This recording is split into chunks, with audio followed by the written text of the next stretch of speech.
another episode of Being Human. I'm delighted to say I'm here with Stoyan Yankov. He is a productivity master and host indeed of the Productivity Mastery podcast. He's also an author of this book, Perform, the Unsexy Truth About Startup Success. He's spoken and held workshops in 25 countries across the world. He's worked with a whole magnitude of startups. He is a ball of positive energy. In the pre-chats before we came on, I was just saying, actually, you should be the positivity coach, not the productivity coach.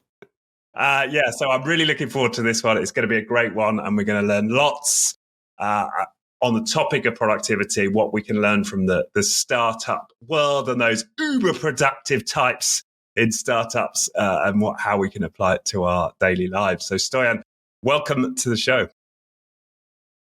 Thanks for having me, Richard. I'm super excited. I listened to some of the episodes that you've been hosting, and I'm impressed by your consistency, first of all, but also how much you care. I do a lot of podcasts, and you're one of these people that is over-prepared. You know, you took the time to read the book, to prepare, to make sure that I'm taken care of, being human. So thank you for having me. No, it's a great pleasure to have you here. And I think you're the first guest we've had from Sofia in Bulgaria, am I right? There you go, man. Yes. Yeah. And how is it there today in Sofia? Kind of hot. Okay. It's getting increasingly difficult to be outside during the daytime, but it is what it is. Fortunately, ACs, so we can get stuff done and not care about the warmth outside. Right. Yeah. Awesome. So, for those of our audience who are not familiar with you, could you give us a little bit of your backstory and how you got into this deep interest you now have in productivity? So I was born in Bulgaria, post-communistic Bulgaria, growing up in the 90s. There was a lot of good things about this period and a lot of not so good things. But one thing that we learned here in this region is you learn to be really good in survival. You can operate and you can make things happen with very limited resources. And I guess one of the values that was very important to the parents from this generation was for kids to be well educated and to be good human beings. Long story short, I wanted to be a finance guy. I did high school in mathematics. Then I did my bachelor in finance, moved to Denmark, did a master degree in finance, empirical finance. So my dream was to be a Wall Street banker. Never really happened because I got really passionate about movies and the world of cinema. And it was a bit of a confusion for close to a year prior to my graduation. But finally, I ended up writing a master thesis on investigating the financial models behind the movie industry and trying to figure out how can you optimize your portfolio of movies if you're a Hollywood executive, which jump-started my career as a movie producer, right? The money guy, the business guy, the project manager that understands the storytelling world, but also have in mind business and optimizing business processes. So I spent 4 or 5 years running my video production company with a Danish producer who was my partner at the time, producing commercials, videos, creating digital marketing campaigns for customers, advertisement, you name it. And then I shifted and came closer to myself, I guess, which is part of the theme of your podcast, unveiling the layers and getting closer to who you truly are and what makes you happy. And for me, a lot of happiness comes out of bringing people together. So I turned from being a movie producer to being a productivity coach, supporting leaders of organizations to be more productive, to be more fulfilled. And then slowly, since 2016, kind of found my own way in this industry and started working more and more in groups, with groups and with teams now over 35 countries. Actually, in the book it says 35, right? Yeah, it says 25 in the book, but then again, the book is from 2020. So hundreds and hundreds of different programs. And when I say programs, I mean, every day is different, Richard. You know the drill. Like one day you do a 12-hour workshop, the next day you start a 3-day team offsite for the company, then you have some individual coaching clients or some other type of programs. But it's all about finding solutions for teams to work better together, to produce results, but also to feel fulfilled at their workplace. So that's kind of in a nutshell. I'm happy to go in any direction you want to go, so we can create value for your audience. Well, first of all, I think what fascinates me is that pivot point. Because there may be other people listening out there who are on one track, and how do they get onto another track? Because that's a big switch, right? Movie producer to coach. So, and you talked about unpeeling some layers. So, what was the start of that pivot for you? When did you first start to realize you wanted to be on a different track? It was actually at the age of 20. My journey into the world of personal development started when I was still a bachelor student. It was my second year, and I had no idea about this industry. I have no idea that I can look inside. But one of my classmates at the time gave me a book, and it was, now you probably laugh, it was the book of Robin Sharma, The Monk Who Sold His Ferrari. I've heard of the book. I've never read it. Yeah, it's a very cliche book, right? But it was just this basic inspiration that I needed at the time. So I read this book, and that was maybe my fourth book out of school books that I read in my life. I never read books before that, but then I read this book, and in the next 6 months, I probably read 20 more books, and I started getting into this, positive thinking and personal development, and I got really into it. So for the, now I'm 36, for the next 16, 17 years, I've been obsessed into the idea of personal leadership, personal development. So I would attend any kind of seminar, business conference, leadership conference. A friend of mine invited me to join him, I think 2014. There was this coaching academy, and he invited me, and of course I said yes. So I learned some coaching tools from there, and I started applying them, having coaching clients while I was building my video production business. And it was just a matter of time. But there was this one situation which probably was the biggest turnaround for me. So Richard, I had a coaching client. I actually had 2-3 coaching clients at the time, because I was really busy with the video. And one of them started producing a lot of results for himself, and I would say our coaching sessions probably fortified this improvement in his life. So he started, he moved to another country, he found a job, girlfriend, a lot of good things, right? We were focused on improving his productivity. And one day, after we're done with the session, he wanted to stay a few more minutes just to have a chit chat. And he confronted me because I promised to put together my first public speech / workshop. And he asked me, how did it go? And of course, I haven't done it because I was afraid. And I told him, well, I was really busy, so I'm definitely going to go for it. And he's like, when? I'm going to give you 30 days, and you have to put your first public workshop with at least 50 people. How's that sound? I'm like, okay, fair enough. I can do that. I'll take the challenge.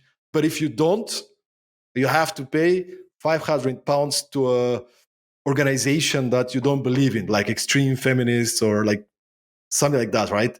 Okay, cool. So hang up the phone. I'm in the middle of 17 video productions. I have no idea how I'm going to make it happen, right? But then I put up a Facebook event and invite everybody, start preparing. And I was afraid, Richard.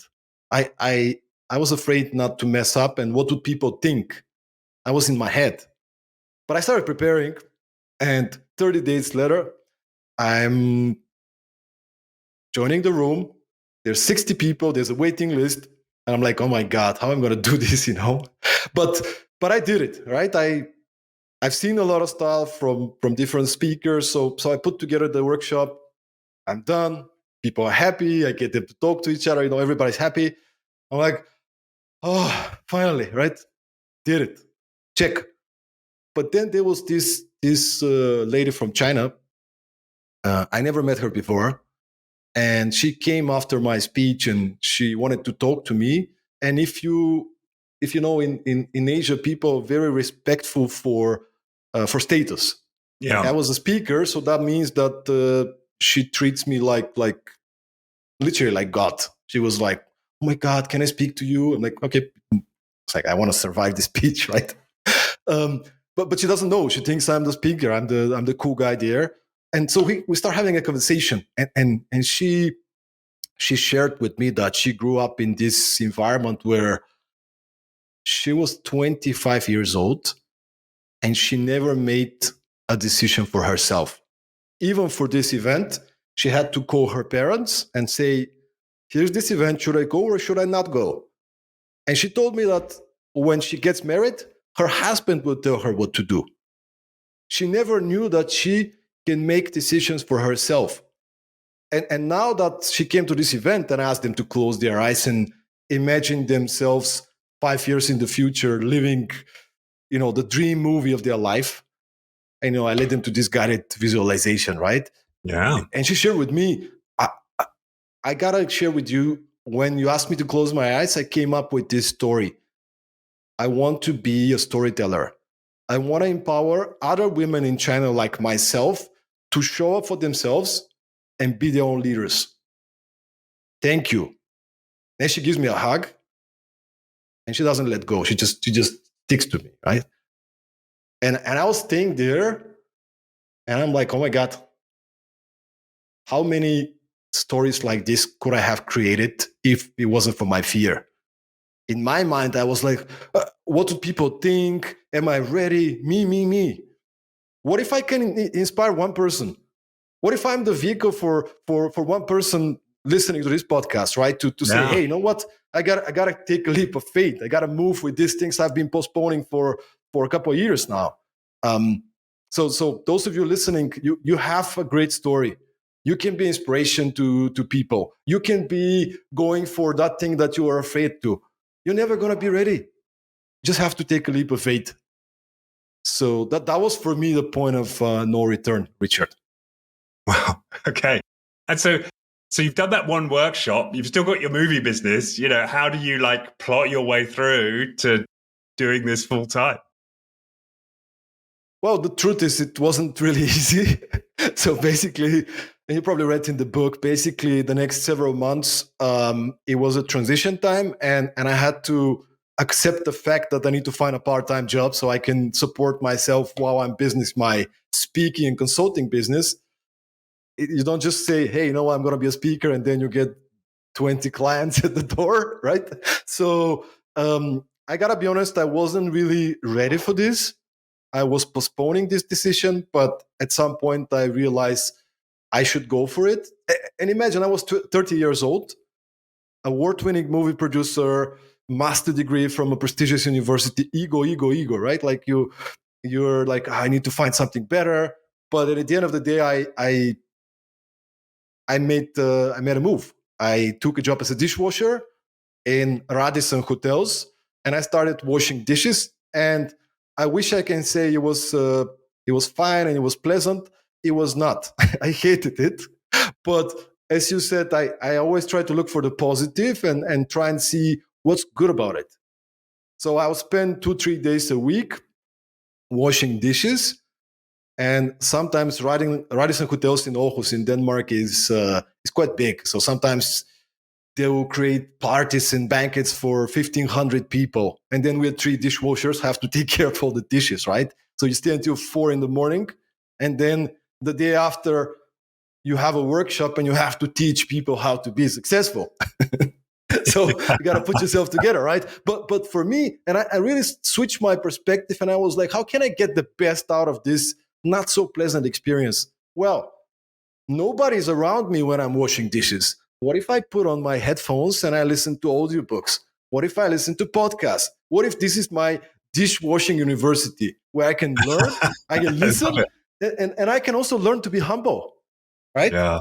So the next close to a year, I've been working part-time as a dishwasher, trying to find my way, and I can share a lot of lessons I learned for those of you who might be interested in building your coaching, consulting, speaking business. But I'll let you, Richard, lead me to where you think we should go.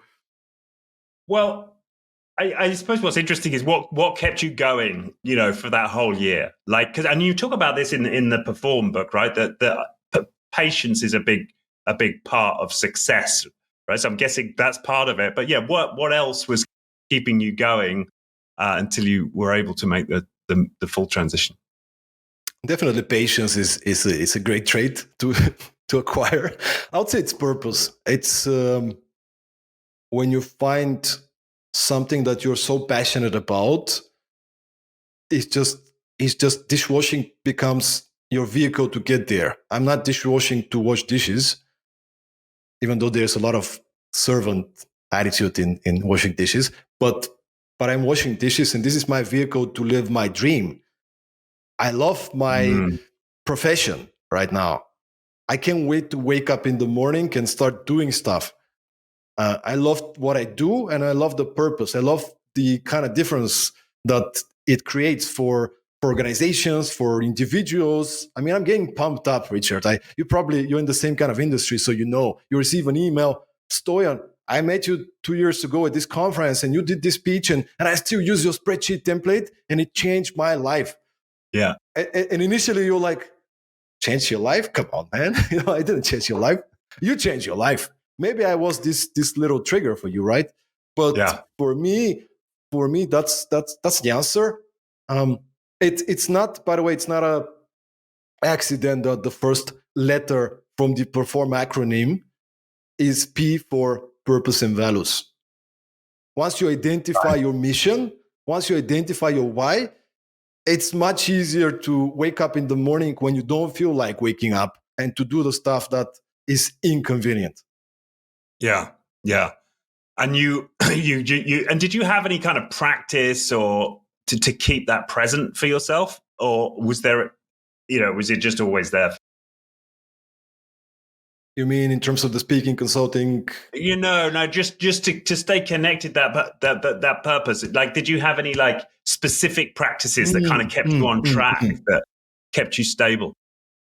Yeah, I mean, initially, this is so, I probably will post it in the comments afterwards. Initially, I did this little kind of a vision board. I used a Word document. I put a picture of me next to Tony Robbins in like a big stage. Yeah. And I wrote down all these kind of, the goals, how many people I'm going to impact. And, they're writing me back. And I joined this workshop and we were brainstorming. I think we were 4 or 5 people in a Zoom breakout room. And everybody had to brainstorm um, ideas why people should live their passion. And one of the people in the room said, if you're living your passion 10 out of 10, right, maximum to the maximum, you should always fly at the front of the plane and drive in the back of the car. Like, there was this kind of the lifestyle, the impact you're going to make, like all these kind of things. So initially I did a lot of visualizing myself doing what I wanted to do. You know, and really, Richard, it's also about I live these things. I'm a sucker for personal development, like for productivity. I read these books all the time. I do my meditations. Like for me, it's a passion. It's a hobby. So yeah, I think visualization, getting back and reading my goals, and just doing the things and seeing the results kept me going. Right.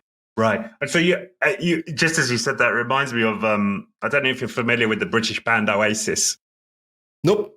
No, so they're a huge band in Britain, yeah. But the lead singer, Liam Gallagher is his name, but he had a photo on his bedroom wall of John Lennon, and he became, and they were known in their time as like the new Beatles, right? They became, in the UK at least, not globally, but in the UK, as certainly as big as the Beatles for their moment. But yeah, there's absolutely something to that, isn't there? That just the fixating on someone who embodies who you want to be. Yeah, And for you, absolutely, that was man. Tony Robbins. Definitely had a huge influence on me, especially after attending his events in London a couple of times, and seeing what actually is possible when you shift your mindset, when you change the way you see the world. Like Wayne Dyer had this, I think, when you change the way you see the world you see changes. Right. Yeah. Yeah. So Yeah, and I'm just, and the reason I'm sort of probing on this is because I think, because I'm somebody who's been and done vision boards and done those things, but I'm always interested in how do you keep it present, right? And there may be other people who've been to those workshops, but it's never kind of really worked. And it's like, how do you? And but you as having something on your wall, constant reminders, getting into the meditation, you are building habits. So, would you say? It's been different for me, and I would say I do a lot less these days because I'm very convinced and confident around these things. I do meditation for sure. That's something that keeps me grounded. I wish I can say I'm perfect. I'm way far from perfect, like everybody else, by the way, who is BSing about it. But meditation for sure. Checking my goals. Sometimes when I feel kind of down.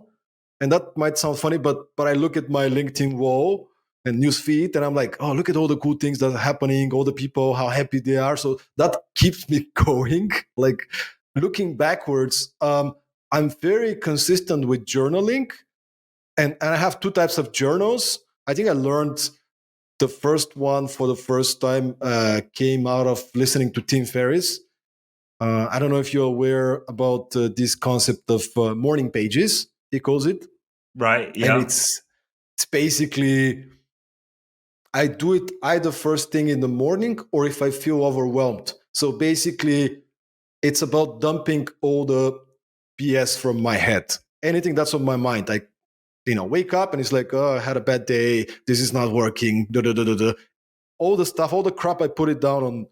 I'm actually using just Word, right? Pages. I don't like to write, even though there's a lot of benefits of writing with your hand, but I just that's how I do it. It works for me because it's efficient. I'm really fast in typing.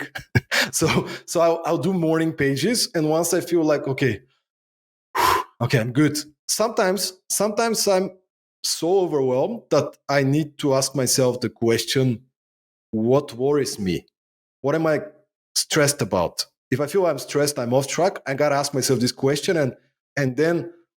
And there's a practice, you can also see it in the book, Richard. I'm sure you saw it. We call it worry clearing tool, clearing your worries.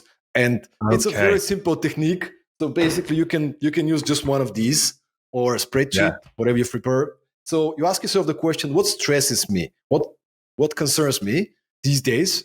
And then on the left side of the pages, you write all the things that stress you that are within your control. And in the right side, you write all the things that stress you that you have no control over. Right. And now I'm very analytical, mathematical brain, right? So I like to kind of quantify them. So I give them a number from 1 to 10 in terms of the number of impact. Like what is the impact it has on my life and my business? So, so I give them these numbers so I can measure them.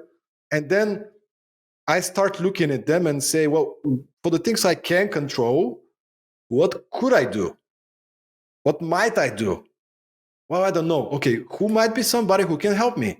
Then I start, bullet pointing some ideas, who I can talk to, what can I do? Maybe not today, but what can I do in the next few days or weeks? And then I look into the list of things I cannot control. And then I have to ask myself a question, how can I accept these things? How can I let it go? Is there a learning?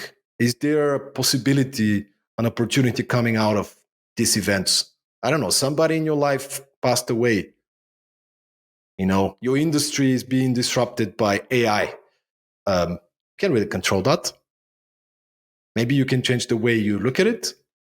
Maybe you can shift, but you can't really control this event from happening, right? But you got to find meaning.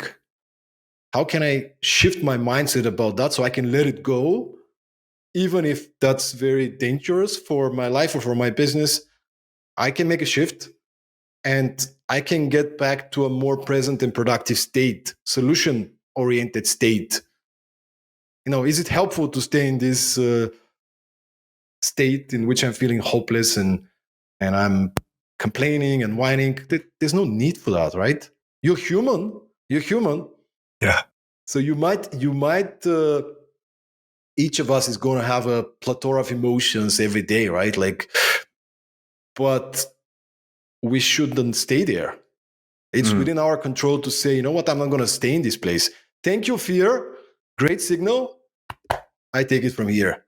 All right, what can we do? Yeah. Yeah. Great. No, I love that. And I know in the book, you got presumably writing it close to COVID, right? That was one of the, that was a factor for a lot of people. But I love that idea, during that time they could do nothing about, but I love that idea of acceptance. Let that be.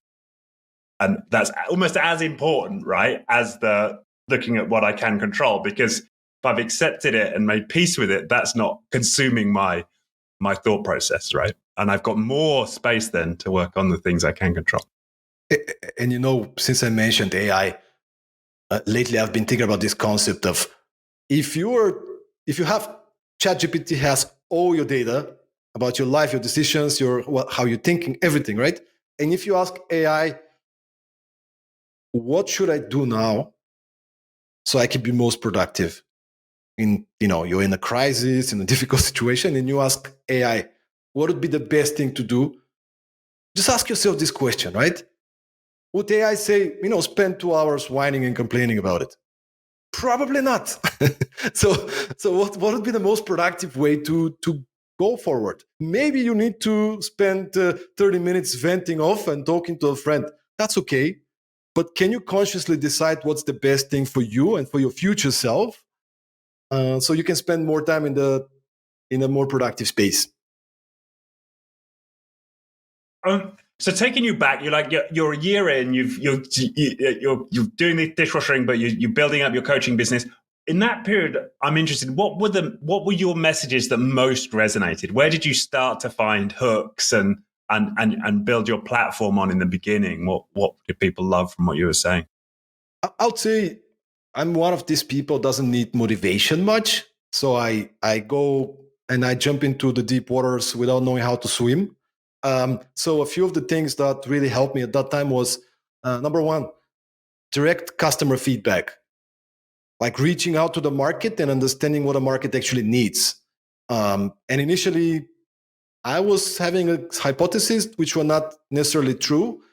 So slowly and consistently, I can see what the customers needed and wanted from a speaker, from a consultant, and give you an example.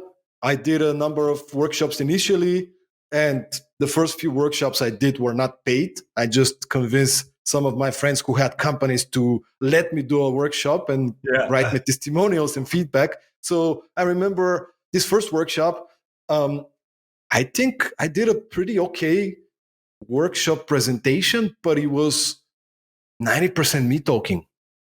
And then the CEO of this startup came to me and said, Stoyan, we love your energy, but if you want to engage people, it's not about you. You need to get people to talk, to do exercises, to discuss, to resolve certain problems, and you are just more of a moderator. Oh, okay, interesting. Okay, let me take a note. Right. So if you look at my workshops and my programs these days, it's 90% about them. I might share some strategies, some tools, some great examples to get them going. And I have a lot of energy, but it's about how can I get them to talk about the things that they don't usually talk about because there's not enough time in a company context, for example. Yeah. So I would say that's also for those of you who are listening who are interested into becoming an entrepreneur. And Richard, you in this industry as well. Many entrepreneurs, especially tech founders, very technical people, they are not so good in execution. They're not so good into going out and selling before they have the product. hey, we're building this app and it's going to be the fastest. Okay, great. How many customers have you spoken to? Oh, but we are not there yet. You need to build it first and spend 6 months wasting our time and energy. It's like, okay, you are never going to talk about your product to anybody. You're going to spend 6 months, then you're going to ask people and they'll tell you, we don't need that. Great idea. So, like day one is the time you have a little mock-up and you go and say, hey guys, I'm thinking about having this kind of thing. What do you think? And there's an example we added to the book. I'm going to wrap it up here with that. But there's an example we added in the book as multiple examples. Every successful founder, entrepreneur, leader is exceptionally good in execution. There's this startup from Denmark called Remote More. I was coaching the founders at the beginning of their journey. And what I love about them is that they are data analysts. Just to give you an idea, and I have somewhere here the numbers even. When I asked them, how much do you guys work per week? They said for the past 2.53 years, we worked 72.1 hours a week. Like they have spreadsheets, right? They measure. They're data analysts. They don't let their emotion control their decisions. And I love it because they read this book, The Lean Startup, right? And they started following some of the strategies. You need to have a hypothesis, and then you have to validate it. And so I had a one-on-one session with one of the founders, and he says, Stoyan, I want to reach out to 300 potential customers on the phone in the next 3-4 days. Do you think that's okay? I'm like, it's fine, man. So their goal was to call 300 people for 10-15 minute conversation and ask them about their product. These are people they don't know. These are HR people in the US. They don't know them, right? So they set this goal, and we have the following week we had another session, and he's coming to. He was really sweet. So I set the goal for 300, but we only managed to reach 276. Do you think it's okay? It's like for 3 or 4 days. And wow. Most people never reach out to more than 10 potential customers. But you can do it. You can do it. You set the goal and you do it. You get it done. So, I mean, speed matters. I think speed matters. Yeah. Reminds me a bit of the 10x what's he called? Uncle Grant Cardone. Yeah, Grant Cardone, Uncle Grant. Uncle right? Grant. Yeah. That's so true, isn't it? That and Tony Robbins talking about it as well, doesn't he? The sort of massive action, that idea of like setting a goal that feels way beyond and going for it. And I can do so much better, Richard, to be honest. Like even today, like there was another example I added to the book. And it was the time I realized how much you can actually achieve when you don't have a plan B and you have a very clearly defined goal. So I think it was 2000, either 17 or 18, we were organizing this exclusive mastermind retreat in Bulgaria called Samudiva Mastermind Retreat. And the whole idea came actually inspired by Tony Robbins and his platinum product, where you go to a super cool place with a bunch of amazing people. You spend a week, you empower each other, you cut the crap, you talk about all your challenges, and you come out of it like really transformed. So that was the idea. The problem was we launched it very late. I think we had like less than a month. So we had to sell 12 seats at this retreat for less than a month. And nobody knew what a retreat is, not to say this premium exclusive retreat. And it was kind of pricey, right? So how do we convince people to get into something that they don't even know what it is? They have to spend a week, right? How do you spend a week a month from now? So a lot of things were not really easy in that sense. But the good thing about it, Richard, was we had to prepay for the flights and for the hotels and everything else. So we were already on a loss. Okay? So very simple. I'm already on a loss. There's very concrete goal. We need to sell these tickets for this price by this date. Clear. I gotta tell you, man, I was all in, and my partners as well. It was like I reached out to 1,400 people, calling on the phone, calling on Messenger, sending a message. I'm in the bus. I'm just recording a message, audio message. I'm doing live events. Like, I mean, it was crazy. I went to the dentist and I was selling him the retreat. He almost joined. Like, the waiter in a freaking restaurant. Like, it was crazy. I was just so in. And by at the end of the day, we managed to make it happen. I think we have 11 participants because one of them couldn't make it because of visa challenge with a visa. But then it was, I was also smashed. Let's be honest. but after this experience, I came home and I'm like, man, how much more can I do if I'm focused? If I define the goal I want, right? Whatever it is. I want to get this number of clients. I want to lose weight, like 10 kilos, whatever. When you define clearly your goal, and then you build it backwards and say, what has to happen? What is the number one activity I need to focus on that will get me there? Another amazing book I recommend to everybody is the book called The One Thing by Jay Papasan and Gary Keller. If you haven't read it, go get yourself a copy. They built one of the biggest real estate companies in the world. It was in top 3 until recently. So they're business people, multiple businesses, but they're also really, really cool people with a lot of free time to do the things that matter to them. They built the whole business empire, if you may, around a simple philosophy, a simple question. What's the one thing I can do such that by doing it, everything else will be easier or necessary? Think about this question for next time you're checking your to-do list, or if you have a specific goal, you want to improve your relationship. Okay, what's the one thing you can do in your relationship such that by doing it, everything else will be easy or necessary?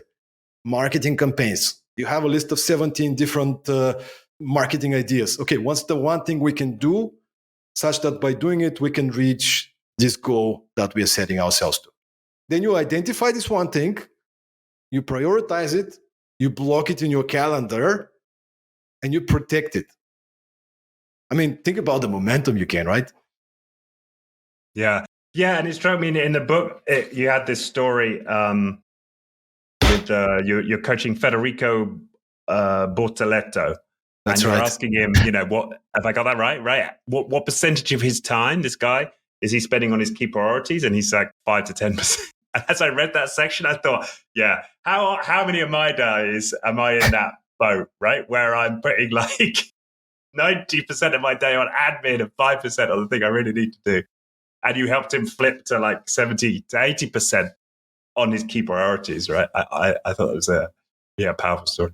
And the truth is, most people never take the time to identify their priorities. Yeah. We call them in the book the vital few, but let's call them priorities. And to make it simple, let's think about the business. By the way, you might not be an entrepreneur. You probably work for a company, right? So this is your company. This is your business. What are the top 3 priorities or type of activities when you do them, you create most value for the business? Take the time, write 20, and identify your top 3. What are these? Okay, good. As you said, what percentage of your time is being allocated towards these priorities at the moment? And then what do you want it to be? What do you think it should be? Now, there are certain businesses you can't go over 40, 50%, right? But that's okay. At least be conscious. Where do I want to be in the ideal case, in the ideal world? Cool. 5%, I want to be at 60. Interesting. How do I get there? How can I win 2 hours already this week? What am I procrastinating on? What are the biggest time wasters? It's not a question. If I think we call it if I had a gun kind of exercise. But it's like, if I had a gun and I'm Eastern European, and if I knew where your parents live, and your task, your mission is to cut out 20% of the things that you currently do, the one with the least, impact. And if you don't do it, then I'll send the Eastern European mafia to kill your parents.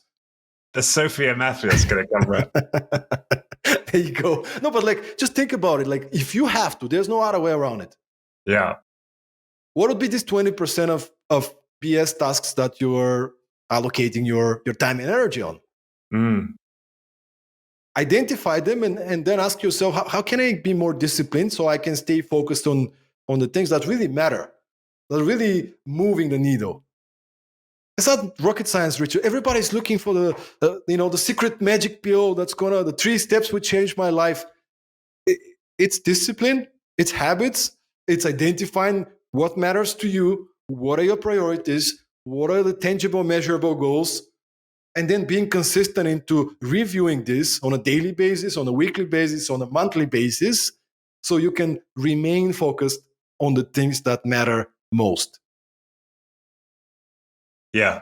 Yeah. And the blocking time, I think, is an important point in all of this, right? Like, it's not just like having on a list and identify, it's protecting the time. That's the implementation of it, right? Especially today, right? Especially if you're working in, large corporation, calendars are just rammed, aren't they? Let's be honest, it's very difficult, actually. Like, in corporate, one of the biggest challenges there is that people get dragged into meetings they don't need to be at. All right. So you receive an invitation, and if the system and the structure of the corporation is that you need to accept and be there, there's companies that I work with, a lot of companies, employees are complaining that 80% of their time is meetings. So they have 20% of time to actually get something done. So let's put that into the equation. For the leaders listening, you might want to review the way you guys are setting meetings, because that's a big productivity cost. But hey, again, there's things that are within your control. You can sit down and spend 15 or 20 minutes at the end of your working day to review your day, analyze how you can do better, and identify what are the top priorities for the next day. And then I'm going to do the time blocking. What doesn't get scheduled doesn't get done. Yeah. Or may not get done. May not get done. I don't like writing, Richard. We're writing our second book. I don't like writing. Like, I like to talk, right?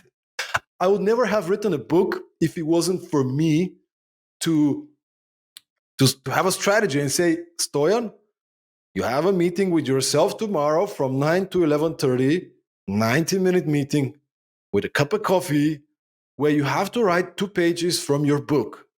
Good. Block it in my calendar, set up a meeting, tell my team I'm D&D, don't disturb. Now, 9 o'clock comes and I'm like, need to write. Okay. But there's nothing around it. That's it. Yeah. I don't have any, and then it's like, check your Facebook, check your email. Like, my brain, the monkey in my brain starts coming and trying to distract me. And that's what I do. I learned it somewhere. You just write it down. There's a distraction. I write it down on the piece of paper. I'm not going to forget about it. Get back to writing, man. Get back to writing. There's one specific thing, right? Time blocking, guys. It's major. You can read a lot about Pomodoro, the so-called Pomodoro technique, 25 minutes of focused time on a single task, and then 5 minutes of a break. Like, depending on the task, it could be 90 minutes with 10, 15-minute break. Breaks are really important as well. Yeah, you said that in the book. I was interested that the 5-minute break is really important for productivity, right? Yeah, but we've even done that, Richard. We've done that. Like, I got a bunch of people who are as obsessed about productivity as I am. And we went to this mountain co-working space in the mountain. And we just broke down the whole day into chunks. All right, guys, let's work, whatever, 60 minutes, then 10 minutes break. 60 minutes, 10-minute break. Man, that was the most productive day ever. Yeah. But this 60 minutes is not just working. It's like you identify the biggest priorities and the activities you do, you set a clear result, and then you build it backwards. By the way, this is the biggest mindset shift that came from me attending productivity and time management workshops. This is at the base of everything. You need to start with the end in mind. Super simple. Everybody knows it. What are you after? What do you want to achieve? Tomorrow I'm going to do sales. Great. You can do sales for 15 hours. What do you want to achieve? What is the measurable, tangible outcome? David Allen, the author of GTD, Getting Things Done. We're both fans of the system. David was also a guest on my podcast, Productivity Mastery. Go check out the episode. I'll post it in the comments. It's mind-blowing. But one of the things he shared with me was, Stoyan, the outcomes and actions are the zeros and ones of productivity, right? What does done look like? What is the final outcome of whatever it is you do? Business-wise, personally, right? You want to go on a holiday. What's your outcome, Richard? What do you want to get out of this holiday? Yeah. Just getting on a holiday, it's not enough. Because for some people, it might be, I wanted to connect with the person that I love and make them feel loved. Okay, that's one outcome. Great. Maybe you are going to structure and design your vacation differently when you know what's the final outcome. I had a coaching client. He calls me. We were working on some key productivity concepts with him. And one day he calls me and I gave him, I don't know if you remember in the book, there's this 5-step perform planning methods. You know, how to organize your list in a smart way. We were talking about outcomes and why is it important to identify the end outcome and then organize your day accordingly. So talk about it. Then he calls me the following session and he's like, man, this outcome thing is a game changer, man.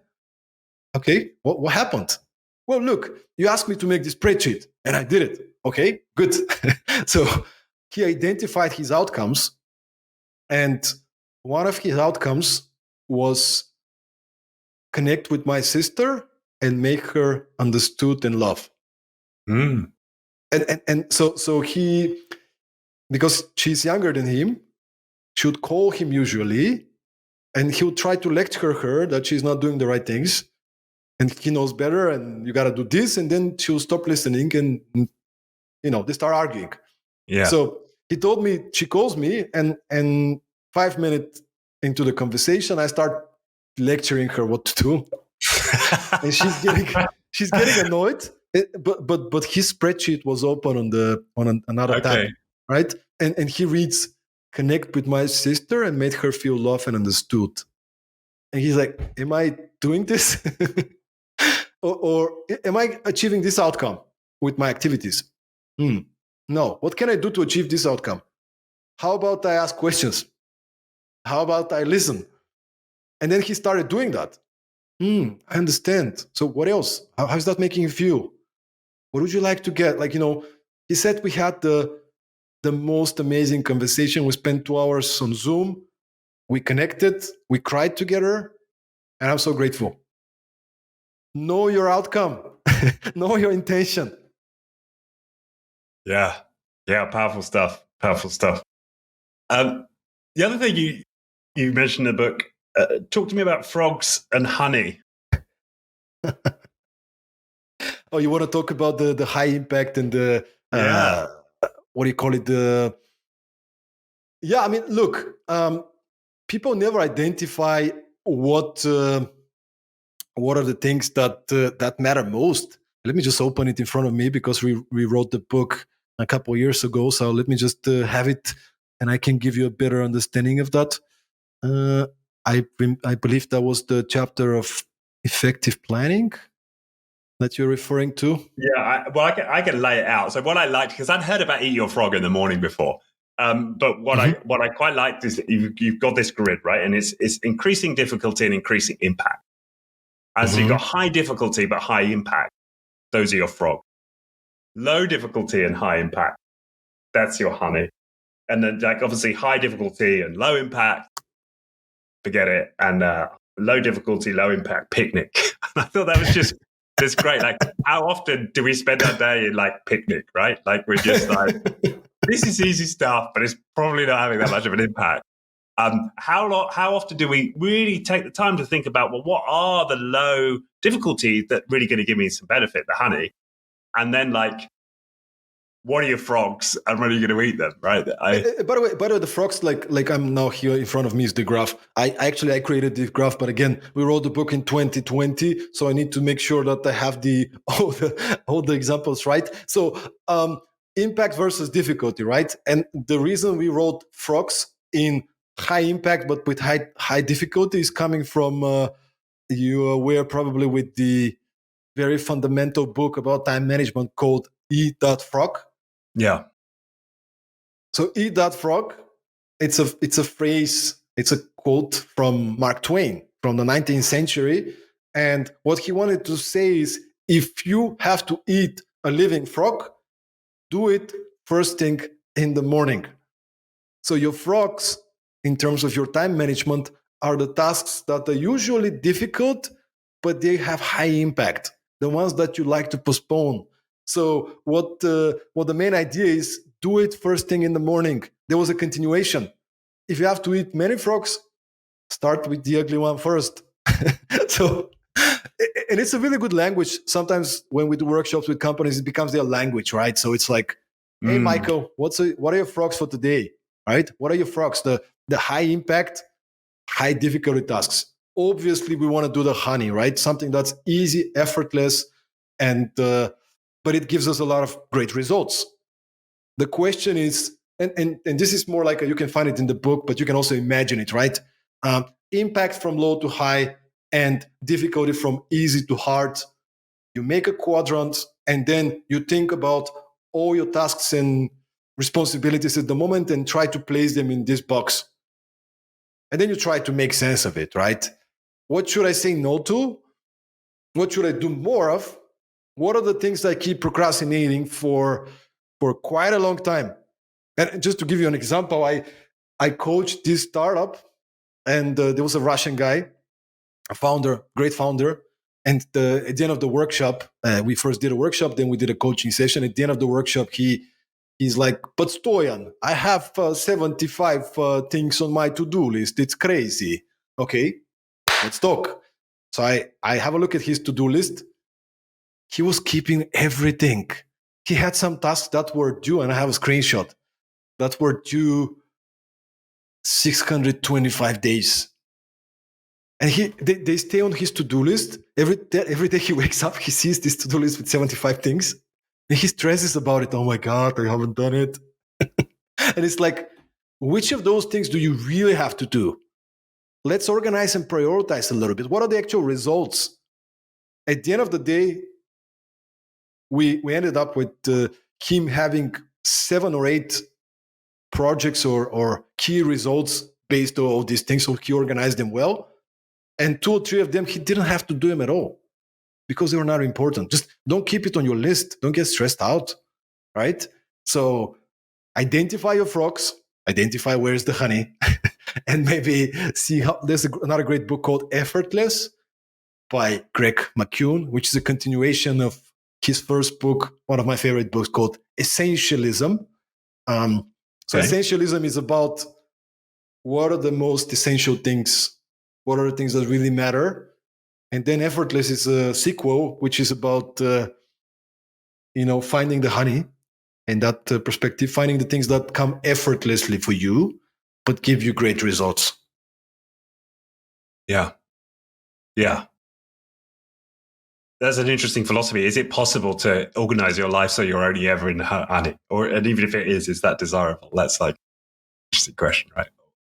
Yeah, for sure, man.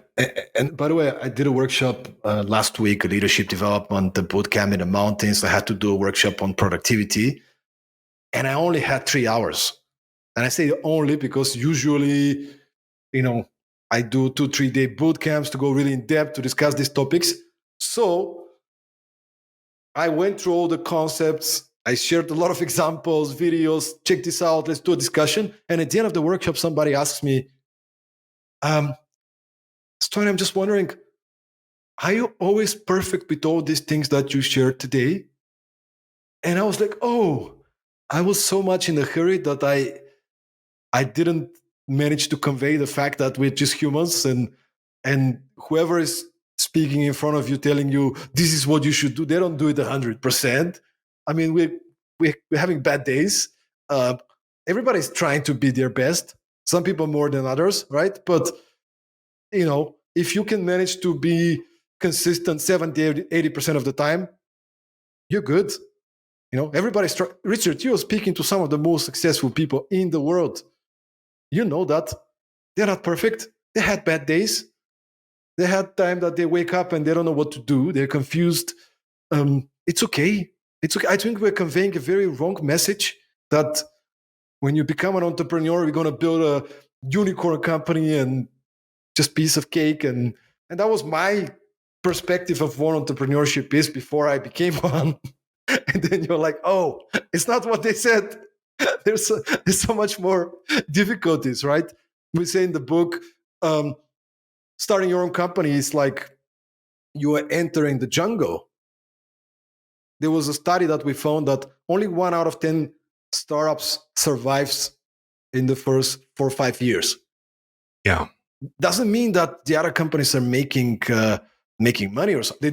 They just still up and running, right? It's more we have to set the expectations right, and it's very interesting. I travel all around the world. I speak at conferences, and recently I've been asking questions, especially to more entrepreneurial crowds.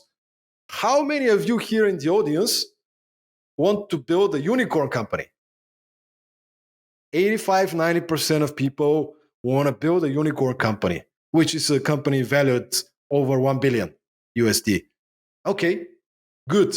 Why? Why do you want to build a unicorn company? Because it's the cool, fun thing that everybody talks about? Like, why? Do you know what it takes to build a unicorn company? Because I talk to the founders of unicorn companies.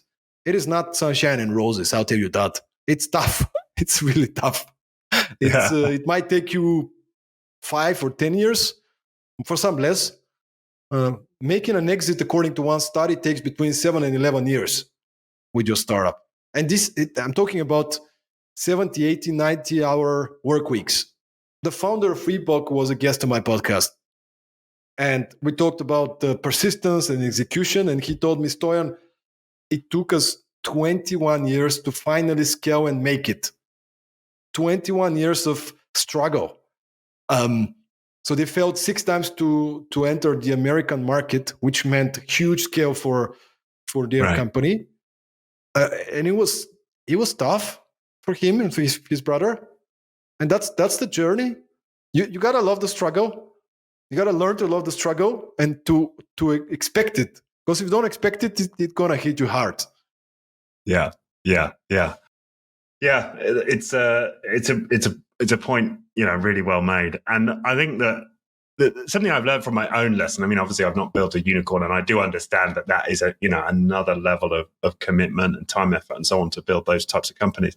But at the entrepreneurship that I'm engaged in, I'm also just acutely aware. I give myself permission to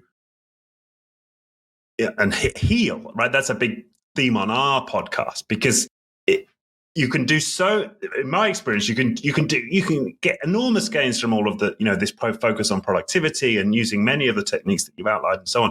But sometimes it's you've got to kind of go, and I don't know your experience. You've got to go a layer deeper.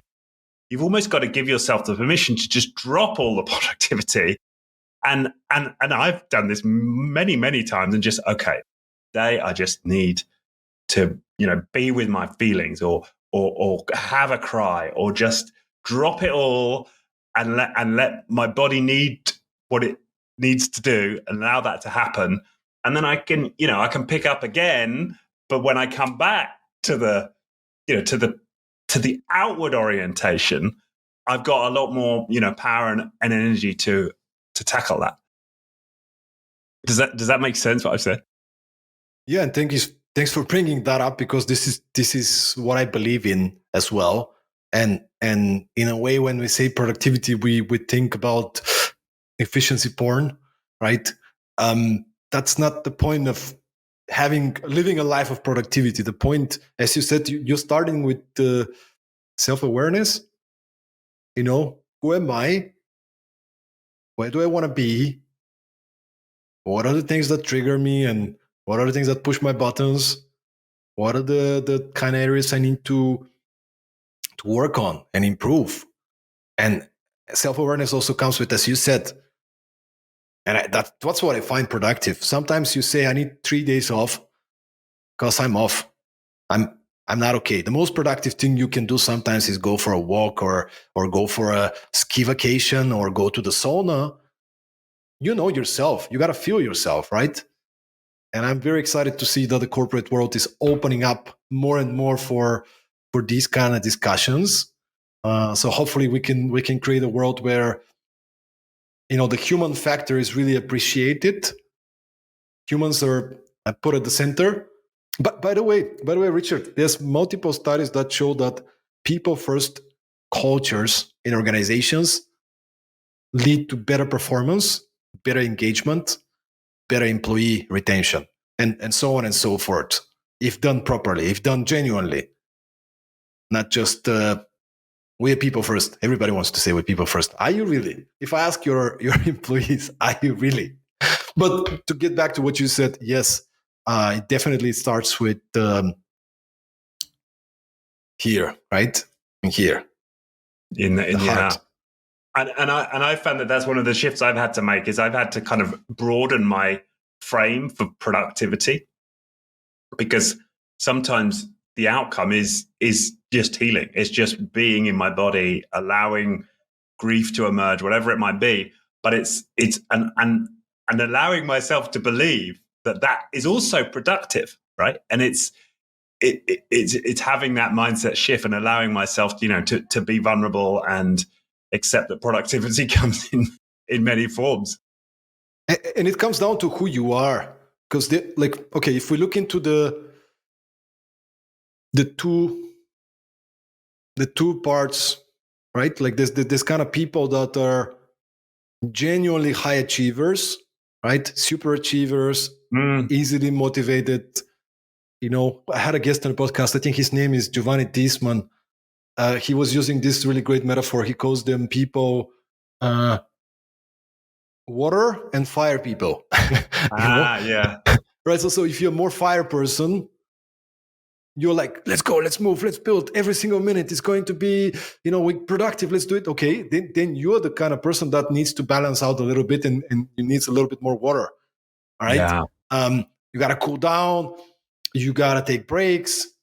You have to learn to meditate.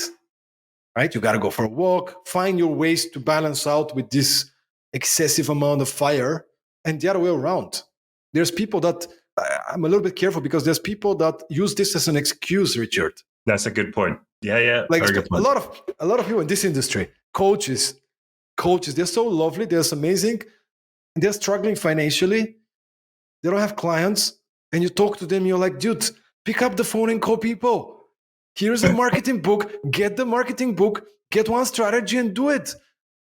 Yeah, but I just want to go with the flow. Dude, we've been going with the flow for 5 years. You have no clients. Like, go and get shit done. Yeah, I made one post today and I'm going with the flow, man. It's like, no, this is just excuses. This is not presence. This is excuses. There's a middle ground. So if you're more of a water person, you got to find a way to fire up. If you're more of a fire person, you got to find a way to balance the excessive amount of fire. I'm actually curious, which one do you identify with most? Well, I think I had to. So I was super fire, right? So not in an entrepreneurial sense, but I was, big, got my degree, went to a big five, as a management consultant. I was rapidly getting promoted in, a big consultancy. So I was like all fire, and I had to, and I just basically hit a wall, and kind of had to find water, right? Like I had, and I was almost forced to jump in, and so now I kind of, I try and find my balance in between. But I think you're absolutely right. Like, and that's what I mean about productivity. You've got to genuinely ask yourself, is this like productive self-work? where I'm doing some deep grieving, which I know there's going to be a breakthrough for me on the other side, or am I just, distracting myself or telling myself, and so you got to be, I think it's important, as you say, am I telling myself I'm doing like work, but really I'm just avoiding something? Or am I really, doing something that's important for my soul? I think, it's a really good point. I think I posted a video from a podcast I did a couple of years ago with very inspiring person, Natalie Turner. And I love the way she described it. Because we played the video so I can see exactly what she said. But she says, for me, productivity is that I'm achieving what I would like to achieve in the best possible way that makes me really content and happy. I think it's a great way to describe it. Achieving what you'd like to achieve in the best possible way that makes me content and happy, right? Yeah. So that comes with also the self-awareness. What are the things that make me happy? What are the things that I have to say no to? What are the areas I need to improve? How can I upgrade my personal operational system, right? Yeah. So, and if happiness is your highest value, right? Because I can also imagine the same idea, but if status was your top value or accomplishment was top value, like you could just rephrase that such that it's consistent with your top value. Yeah, makes total sense. Definitely. Oh, fantastic! I could speak to you for a lot longer. But talking about getting clients, I've got a meeting with a prospect. There you go, man. There you go. So, no, but I love the energy, man. I love talking to you because you're such a genuine guy, and we can have this no filter conversation. And hopefully, those of you who are listening will get something out of it. Make sure to reach out. I'm very easy to find on LinkedIn. Drop a message if you're interested to learn more. First of all, subscribe to Richard's podcast. Where can they find the podcast, Richard? It's on Apple Podcast, I know. YouTube? Yeah, Apple Podcast. It's on Spotify. It's on YouTube. If you just go beinghuman.online, you'll find the links to all of the episodes. And we'll put the links to your podcast, Productivity Mastery. Another podcast everybody needs to subscribe to, Productivity Master. You can find it on Apple Podcasts, Spotify, YouTube, and all other major platforms. Conversations with some of the most inspiring, successful people in the world, where we are trying to figure out what makes them so successful. How do they build incredible companies? And how do they master the art of so-called mindful productivity? So, hope you guys enjoy it. Okay, and do you have any retreats coming up? I know that's something you do with your business. Is there anything coming up for people? Currently not. Actually, we have really focused on serving our corporate clients. So anybody who has a team who would like to bring a little bit of experience when it comes to workshop on productivity, inspirational session, or you need some help to design your next team offsite, which is not just, as they like to say, team building is drink building. No, we don't do that. Drinks are important, but it's also important to create experiences that are meaningful, educational, that bring people together. So make sure to reach out. Always happy to have a chat about those kind of things. Awesome. And we'll put links to your company and where they can find you in the description of the podcast. Well, Stoyan, thank you once again for joining me from Sofia. It's been an absolute pleasure. Thank you so much for the work you're doing, for being on this podcast and the work you're doing. Thank you, Richard, and good luck with the prospect. Thank you.